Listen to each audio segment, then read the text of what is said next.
Subscribe कीजिए Gurukul hub channel को और बेल आइकन को दबाइए देखने के लिए लेटेस्ट एजुकेशनल वीडियो सबसे पहले। हेलो गाइस, आज की इस वीडियो में हम बात करेंगे इंडियन हिस्ट्री के ऊपर। मैंने आपको दो वीडियो ऑलरेडी बनाकर दे दी हैं। फर्स्ट वीडियो में मैंने आपको बताया था सिंधु घाटी सभ्यता के बारे में और सेकंड वीडियो में बताया था मैंने वैदिक सभ्यता के बारे में।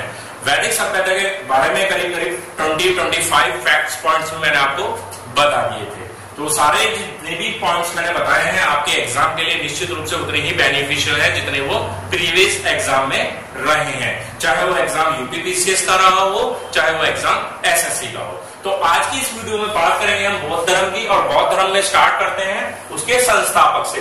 तो बौद्ध धर्म का जो संस्थापक है वो है गौतम बुद्ध, जिनका जन्म हुआ था 563 ईसा पूर्व 563 ईसा पूर्व लुम्बिनी में इनका जन्म हुआ था। ठीक है, तो गौतम बुद्ध का जो जन्म हुआ था 563 ईसा पूर्व लुम्बिनी में। गौतम बुद्ध को ही जो इसके बौद्ध धर्म के संस्थापक कहे जाते हैं उन्हें एशिया का ज्योतिपुंज कहा जाता है। क्या कहा जाता है?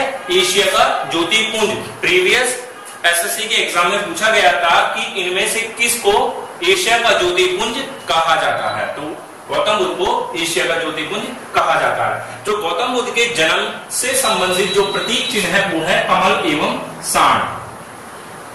जो उनके जन्म से संबंधित प्रतीक चिन्ह है कमल एवं सांड। बात करते हैं आगे। गौतम बुद्ध का जो जन्म हुआ था वो शाक्य वंश से संबंधित थे, लेकिन कुछ ऐसे कारण थे या कह सकते हैं कि सत्य की खोज के लिए इन्होंने अपना ग्रह त्याग दिया था। जो उनके ग्रह त्याग की घटना थी उसको महाभिनिष्क्रमण कहा जाता है, और उनके ग्रह त्याग की घटना से संबंधित जो प्रतीक चिन्ह है वो है घोड़ा।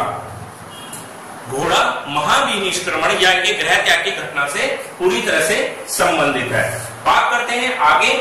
जो उन्होंने ज्ञान प्राप्त किया था वो पीपल वृक्ष के नीचे बैठकर ज्ञान प्राप्त किया, इसलिए पीपल वृक्ष ही इनका प्रतीक चिन्ह माना गया ज्ञान से संबंधित। बौद्ध गया में इन्होंने ज्ञान प्राप्त किया था पीपल वृक्ष के नीचे बैठकर, इसलिए पीपल वृक्ष को ही प्रतीक चिन्ह के रूप में इन्होंने माना है।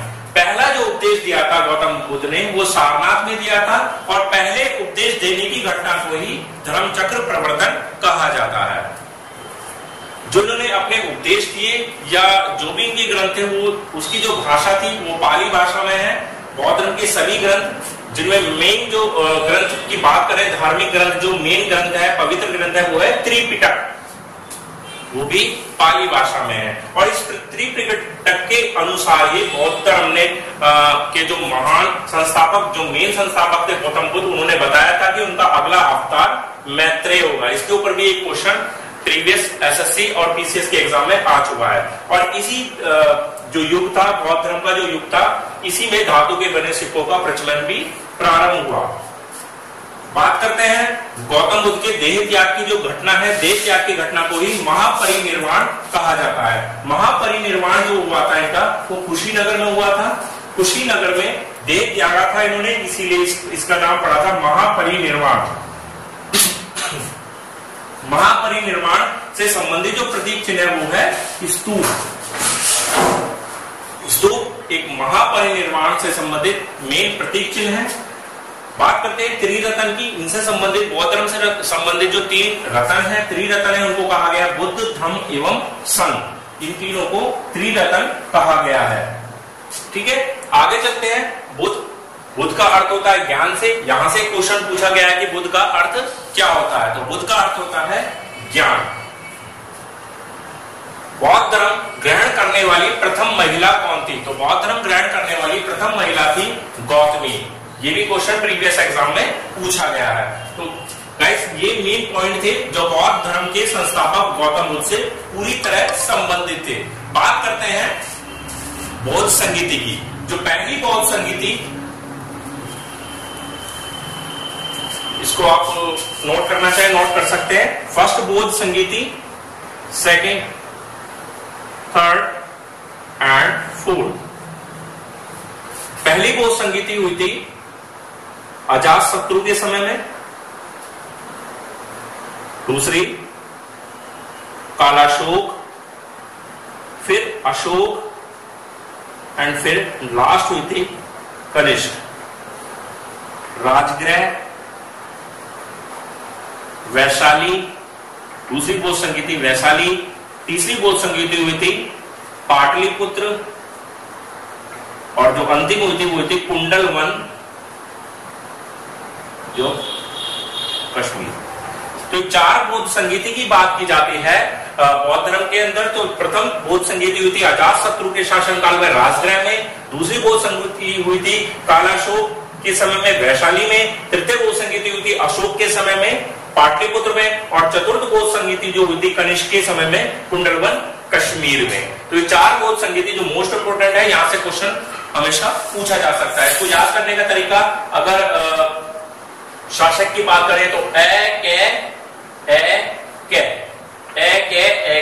अजातशत्रु, कैसे कालाशोक, अशोक, और कैसे कनिष्क। तो इस तरह से इजीली इन जो बोध संगीति के शासक थे, शासनकाल के समय शासक थे, उनको आसानी से याद किया जा सकता है। तो गाइस ये बौद्ध धर्म से रिलेटेड मेन पॉइंट है, जो 20-25 पॉइंट मैंने पूरे आपको डिस्क्राइब करके बताए हैं।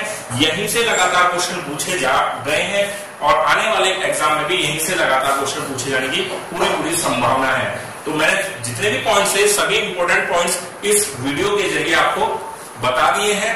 इनको आप अच्छे से तैयार कर लीजिए। फिर भी कोई चीज रह जाती है तो वो आप अपनी जो भी बुक फॉलो कर रहे हैं, यूनिक की बुक फॉलो कर रहे हैं ल्यूसेंट, तो वहां मेन फैक्चुअल पॉइंट्स आप तैयार कर सकते हैं। ठीक है गाइस, तो अगर आप चाहते हैं कि ऐसी ही वीडियो का सिलसिला मैं लगातार जारी रखूं, तो प्लीज इस वीडियो को लाइक करें। लाइक करेंगे तो मुझे लगेगा कि आपको वीडियो पसंद आ रही है। तो ऐसे ही मैं हिस्ट्री में आगे चलता रहूंगा, हिस्ट्री के बाद ज्योग्राफी, पॉलिटी, इकोनॉमी, और इस तरह से मुझे पूरा का पूरा जो जीके का पोर्शन है वो पूरी तरह से आपको कवर कराना है। ठीक है, तो अगर आपको वीडियो अच्छी लगी तो प्लीज लाइक करें, और आप न्यू व्यूअर्स हैं जो अभी पहली बार मेरी वीडियो को देख रहे हैं और मेरे चैनल को सब्सक्राइब नहीं किया है, तो प्लीज मेरे चैनल को सब्सक्राइब करें। धन्यवाद।